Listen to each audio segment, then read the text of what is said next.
Welcome to পলিটেন্টস। আজকে আমার সঙ্গে আছে অনন্যা। Hello hello everyone. হ্যাঁ, কেমন আছো? খুবই ভালো আছি, তোমরা কেমন আছো? তো কয়েকদিনের মধ্যেই বিয়ের পিড়িতে বসতে চলেছো, তো তার তোড়জোড় কেমন চলছে, প্রস্তুতি? বিয়ের পিড়িতে বসতে যদিও বা একটু সময় আছে, কিন্তু আপাতত আমার এনগেজমেন্ট হচ্ছে, যেটা হচ্ছে বিয়ের পিড়িতে বসার মানে প্রথম ধাপ আর কি। তো খুবই এক্সাইটেড, আর তোড়জোড় তো মানে বিশাল ভাবে চলছে। একদিনও মানে শুটিং এ একটুখানি গ্যাপ ফ্যাপ কিছু থাকলে মানে চলে যাচ্ছি হয়তো ভেন্যুতে, ডেকোরেটরের সাথে কথা বলছি, ফটোগ্রাফারের সাথে কথা বলছি, মানে মিটিং হচ্ছে কনস্ট্যান্ট, চলেই চলেছে। আচ্ছা, তো মানে সুকান্ত এরকম বিজি নাকি শুধু তুমি একা busy? না, সুকান্ত ডেফিনেটলি খুবই বিজি, মানে ও যে অফিস করে কতটা মানে কোপ আপ করতে পারছে, অফিস করছে, অফিস শেষ হলে ব্লগ করছে, ব্লগ শেষ হলে যাচ্ছে মিটিং এ আমার সাথে, মানে এরকম একটা মানে দুজনেই প্রচন্ড ঘেটে আছি একে অপরের জন্য। আপাতত সময় হচ্ছে না আমাদের। মানে তাহলে এনগেজমেন্ট পার্টিটা এবছরই হচ্ছে, বিয়েটা আরো দেরিতে আছে তাহলে? এনগেজমেন্ট পার্টিটা এই বছরই, বিয়েটা আমার আপাতত জানি না, বাট নেক্সট ইয়ারই করার প্ল্যান। সেটা ধুমধাম করে অন্য কোথাও হবে? হ্যাঁ হ্যাঁ হ্যাঁ। আচ্ছা, এটা তো বিয়ের পর্ব চলে গেল, তো তোমাদের এত কিছুর মাঝেও যে ব্লগ চলে, রিলস চলে, সিরিয়ালের কাজ চলে, ওয়েব সিরিজ চলে, এত কিছু সময় মেনটেন করে কিভাবে? সময় মেনটেন অ্যাকচুয়ালি ছোটবেলা থেকেই আমি যেহেতু অভিনয় করি, তো আমার মা আরো অনেক অনেক কারিকুলার অ্যাক্টিভিটিতে আমাকে ভর্তি করে দিয়েছে, মানে ডান্স বলো, ড্রয়িং বলো, আমার হ্যান্ড রাইটিং খুব ভালো ছিল, হ্যান্ড রাইটিং ক্লাসেস ছিল। তো ছোটবেলা থেকেই এইগুলোতে যেহেতু ভর্তি ছিল, তখন থেকেই আমার ব্রেন মানে মাল্টি ফাংশনাল হয়ে গেছে। তো এখন বড় হয়েও আর কি, যে মানে শুটিং করছি, এবার হয়তো শুটিং এর মাঝখানে আমাদের কিছু ভালো মুহূর্ত আমি ব্লগে তুলে ধরি, বা ধরো শুটিং শেষ হলো তো পড়াশোনা করলাম, এবার পড়াশোনা গিয়ে যখন আমাদের এনজয়মেন্টের সময় বেসিক্যালি, তখন আমি সুকান্তর সাথে দেখা করতে যাই বা আমার বন্ধু বান্ধবের সাথে দেখা করতে যাই, তখন হয়তো আমাদের মজার মুহূর্তগুলো আমরা ব্লগের মাধ্যমে তুলে ধরি। তো সবকিছুই আর কি মিলিয়ে মিশিয়ে ওই যে টাইম করা থাকে না, খাবো ঘুমাবো খেলবো, ওরকম আমার শুটিং করব, ভ্লগ করব, পড়বো, এরকম একটা স্কেডিউল বার করা আছে। তুমি যখন সিরিয়াল হোক, সিনেমা হোক, এরকম তো প্রচুর সিন করো, সেখানে এরকম রোমান্টিক মুহূর্তে তখন আসে, তখন মনে হয় যে অপোজিট সাইডে সুকান্ত হলে ভালো হতো, এরকম কাজ আমরা দেখতে পাচ্ছি। এরকম বহুবার হয়েছে অ্যাকচুয়ালি। যেহেতু আমি সিরিয়ালে বেশিরভাগ ভিলেন প্লে করি, তো আমার হয়তো হিরোর সাথে বা অন্য কোনো চরিত্রের সাথে সেরকম ক্লোজ সিন যেরকম হিরো হিরোইনে দেখা যায় সেরকম হয়নি। কিন্তু আমি বহু ওয়েব সিরিজ করেছি, এবং বহু ওয়েব সিরিজে যারা আমার অপোজিটে হিরো ছিল, তো তাদের সাথে বেশ ঘনিষ্ঠ মুহূর্ত করতে গিয়ে মানে এমনও হয়েছে কি, হয়তো অন্য কিছু ভাবছিলাম এবং ঘনিষ্ঠ মুহূর্তটা করার সময় আমি ধাক্কাও মেরেছি, তারপরে মনে হচ্ছে না না, এটা তো সিন, এটা তো আমাকে করতে হবে, তো তারপরে করেছি।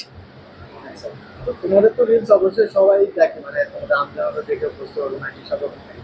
তোমার কাছে এই যে এখন ভালোবাসার মৌসুম চলছে, তো আলাদা করে তো সুকান্তের কথা বলা অপেক্ষা রাখে না, মানে আলাদা করে কি মানে রাখি, ভালোবাসা সবার জন্য কি করতে চান?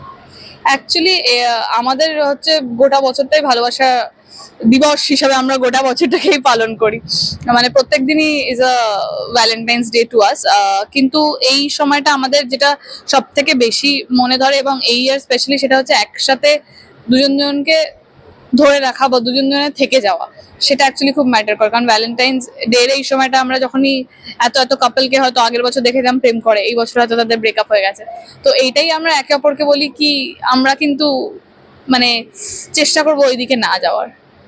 তো যারা সিঙ্গেল হোক, যারা কাপল হোক, যারা আছে, তো তোমার কাছে ভালোবাসার সংজ্ঞাটা কি? ভালোবাসা ভালোবাসা আমার কাছে অবশ্যই রেসপেক্ট, অ্যান্ড মানে সে কতটা এফর্ট দিচ্ছে তোমার জন্য, এবং সে রেগে থাকলে বা সে ফ্রাস্ট্রেটেড থাকলে বা সে স্যাড থাকলে, সে হ্যাপি থাকলে, সে তার কাছে টাকা না থাকলে তার কাছে টাকা থাকলে, তোমাকে যেরকম ভাবে ট্রিট করে তোমার প্রত্যেকটা দেখা উচিত। এবং তোমাকে যদি তোমার মনে হয় এত কিছুর পরেও প্রত্যেকটা মুহূর্তেই তোমাকে সে খারাপ থাকলে, সে ফ্রাস্ট্রেটেড থাকলে যদি তোমাকে ভালোভাবে ট্রিট করে, তাহলে জানবে সেটা ভালোবাসা।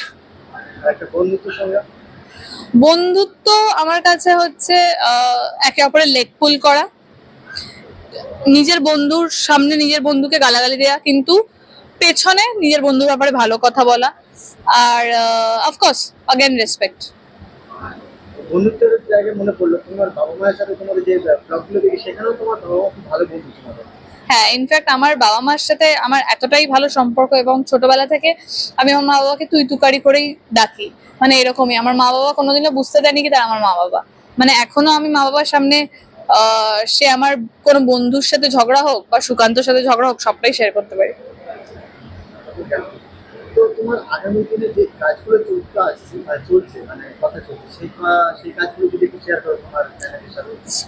আমার একটা সিরিজ শুরু হওয়ার কথা আছে, অচিন্ত আইচ সিজন 2 হইচইতে। তো সেটা আপাতত শুরু করছে, আর অফকোর্স মিত্তির বাড়িতে করছি। All the best. আর হ্যাঁ, আজকে তোমার বার্থডে, তো বার্থডের জন্য অ্যাডভান্স আগে থেকেই বলে দিলাম হ্যাপি বার্থডে। Thank you. আর দর্শকরাও জেনে গেল আজকে তোমার বার্থডে, সবাই যাতে তোমার উইশ করে সেটাও বলে দিলাম। একদম ভালো থেকে আরো আগামীতে ভালো ভালো কাজ করো। একদম, টাটা।